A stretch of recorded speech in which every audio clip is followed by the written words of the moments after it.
World gender ఈక్వాలిటీకి సంబంధించి ప్రపంచ సమానత్వ సూచికి సంబంధించి ర్యాంక్స్ అనేది రావడం జరిగింది. సో దానికి సంబంధించి ప్రపంచ దేశాలలో ఏ దేశం ఏ ర్యాంక్ ఉంది, మన భారతదేశం ఎన్నో ర్యాంక్ ఉంది అనేటటువంటి ముఖ్యమైన అంశాలు ఇక్కడ తెలుసుకుందాం. సో ఇది ఇంపార్టెంట్ బిక్, ఖచ్చితంగా ఒక బిట్ వచ్చే అవకాశం ఉంటుంది కాబట్టి ప్రతి మన స్టేట్ ఏపీపీఎస్సీ టీఎస్పీఎస్సీ నిర్వహించినటువంటి పరీక్షల్లో ఖచ్చితంగా ఈ యొక్క అంశం అనేది తప్పకుండా ఇస్తూ ఉంటాడు. సో ఇక్కడ చూద్దాం, ప్రపంచ లింగ సమానత్వ సూచి 2025కి సంబంధించి ఆర్థిక కార్యకలాపాల్లో స్త్రీల భాగస్వామ్యం, విద్యార్జన, ఆరోగ్యం, రాజకీయ సాధికారత తదితరుల ఆధారంగా ఈ యొక్క లింగ సమానత్వ సూచిని నిర్ధారించడం జరుగుతుంది.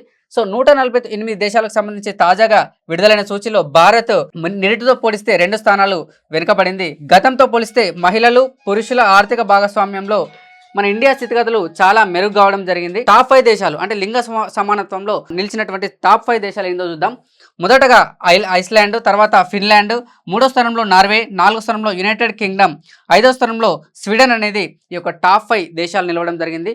మరి మన ఆసియా నుంచి ఏ దేశాలు ఎన్నో ర్యాంక్ సాధించాయనేటువంటి విషయాన్ని చూద్దాం. సో ఆసియా నుంచి మంగోలియా 65, దక్షిణ Korea 101, Vietnam 103, Japan 118, Bhutan 119, Nepal 125, Sri Lanka 130, మరి ఇండియా కూడా 130 ర్యాంక్ అనేది సాధించడం నిలవడం జరిగింది. మాల్దీవ్స్ 131, పాకిస్తాన్ 148. అంటే ఆసియాలో చివరి స్థానంలో ఉన్నటువంటి దేశం ఏంటి అంటే పాకిస్తాన్. మన దేశం ర్యాంకు ఏంటి అంటే 130. ఓకే, చాలా ఇంపార్టెంట్ బిట్స్ గుర్తుంచుకోవాలి. ఇలాంటి వీడియోస్ కోసం వీడియోని లైక్ చేయండి, షేర్ చేయండి, సబ్స్క్రైబ్ చేయండి.